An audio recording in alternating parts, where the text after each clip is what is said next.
मित्रहो नमस्कार, मी रिनेश रंजन. आपण पाहत आहात बातम्यांची बातमी. मित्रहो, अर्थहीन अर्थसंकल्पाची बडबड ऐकताना महाराष्ट्रातील सर्व शेतकरी टीव्ही पुढे अगदी सकाळपासूनच आज ठाण मांडून बसले होते. अर्थात काल जेव्हा सभागृहात तो संकल्प मांडला जात होता, अगदी ठाण मांडून बसले होते शेतकरी. आणि फार अपेक्षा अशा होत्या मित्रहो, अनेक न्यूज चॅनलवर येणाऱ्या 99% कमेंट या कर्जमाफीची विनवणी करीत होत्या, हे लक्षात घ्या. परंतु निर्लज्जतेचा कळस गाठणाऱ्या सरकारने शेतकऱ्यांच्या पोटावर पुन्हा लाथ मारली आहे, लक्षात घ्या मित्रहो. जोडलेल्या शेरोशायरीने सभागृहाचे लक्ष वेधून घेताना जसजसा वेळ पुढे जात होता तसतसा शेतकऱ्यांचा भ्रमनिरास होत गेला मित्रहो. कालच्या अर्थसंकल्पात मित्रहो, दरवर्षीपेक्षा यावर्षी शेतकऱ्यांना का अपेक्षा होती कर्जमाफीची, का त्यांना यावर्षी त्यांचं कर्ज माफ व्हायला हवं होतं मित्रहो, ते जाणून घ्या. शेतकऱ्यांचा कापूस मित्रहो, विदर्भात तर अतिशय गंभीर अवस्था. 7,000 रुपये प्रति क्विंटल भावाने कापूस लाटला. सोयाबीन नाईलाजाने शेतकऱ्यांना 3,000 रुपये भावाने शेतकऱ्यांना सोयाबीन विकावी लागली मित्रहो. आणि अस्मानी संकटे वेगळी, शेतात जनावरांचा हैदोस निराळा वेगळा, शेतीविषयक वस्तूंच्या किमती तुम्हाला माहिती आहे मित्रहो, माहिती आहे, आकाशाला भिडल्या आहेत, त्या वेगळ्या. त्यामुळे यावर्षी शेतकरी पुरता बुडला आहे. निवडणूक प्रचारादरम्यान त्या खोटारड्या घोषणा आपण ऐकल्या आहेत मित्रहो सर्वांनी.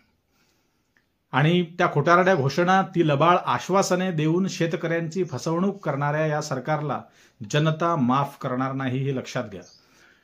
म्हणूनच मित्रहो, आम्ही नेहमी सांगत असतो की मी या निमित्ताने शेतकऱ्यांना सांगू इच्छितो की हा सर्व परिणाम आहे मित्रहो एकाच गोष्टीचा. कोणत्या?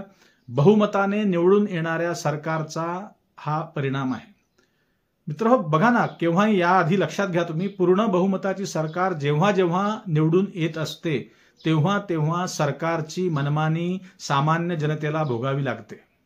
हम करे सो कायदा, हा परिणाम होतो मित्रहो.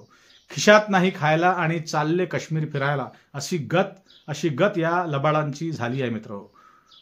भूल थापांना बळी पडलेल्या शेतकऱ्यांनी आता मित्रहो, शेतकरी मित्रांनो, घरात बसून चालणार नाही.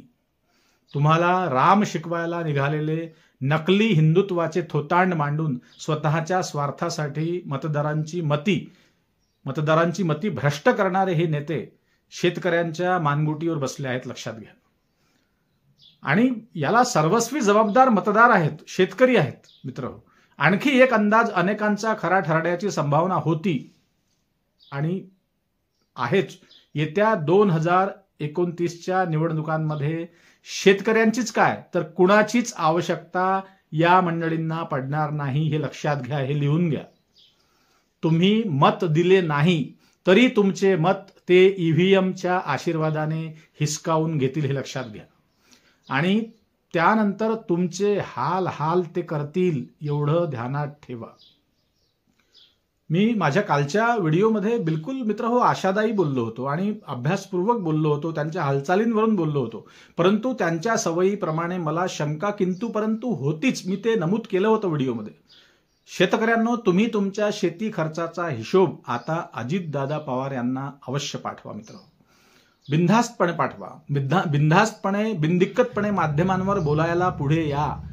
आणि या सरकारला प्रेमाची भाषा कळणार नाही, हे लक्षात घ्या.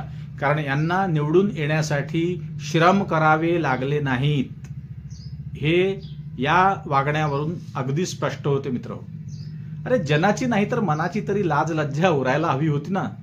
आपल्या भाषणात बिनकामाच्या भाकड कथा सांगत फिरायच्या आणि भारत देश काय म्हणे कृषीप्रधान असल्याच्या फालतू बडबडींना लोक यापुढे अजिबात तुम्हाला भीक घालणार नाहीत, लक्षात घ्या.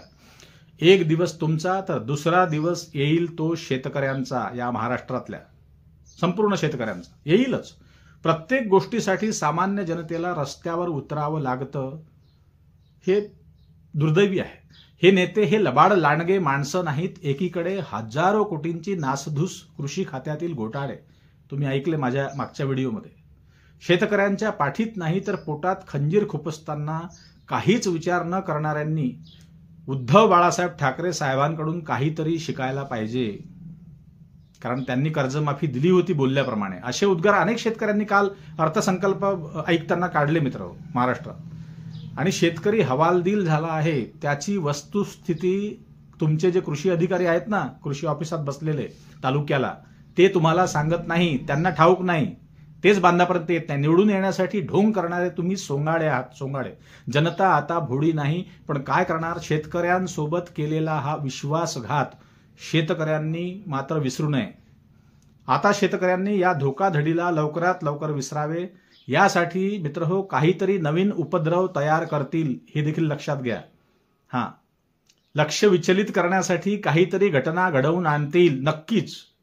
विरोधी पक्ष कमकुवत असल्याने हा भोग सामान्य जनतेला, शेतकऱ्यांना आता भोगावाच लागणार आहे, कारण चूक तुमची आहे. अनेक शेतकऱ्यांच्या अंगावर हिंदुत्वाचं भूत बसवण्यासाठी हे सरकार यशस्वी झालं आहे, लक्षात घ्या. आणि अशा भूलथापांना बळी पडून शेतकऱ्यांनी स्वतःच्याच पायावर धोंडा पाडून घेतला आहे, हे ध्यानात ठेवा. 2-3 फायद्याच्या गोष्टी सांगून अर्थसंकल्पाच्या पारायणाचे पल्हाळ अगदी निरर्थक वाटू लागले होते मित्र, निरर्थक. आता या सरकारकडून आशा अपेक्षा मावळल्या आहेत कायमच्या, लक्षात घ्या. अर्थसंकल्पात चमकदार रस्त्यांच्या कथा होत्या, तुम्ही ऐकलं असेल. रस्ते, उड्डाणपुलं, महामार्ग, बस. कारण ते मार्ग चालण्यासाठी जेवढे सोयीस्कर आहे मित्र हो, तेवढेच ते रस्ते यांना खाण्यासाठी मात्र चवदार असणार आहे, लक्षात घ्या. शेतकऱ्यांच्या झोडीत माती टाकून शेतकऱ्यांच्या जीवनाची माती करणाऱ्या सरकारला शेतकऱ्यांनी आता धडा शिकवला पाहिजे.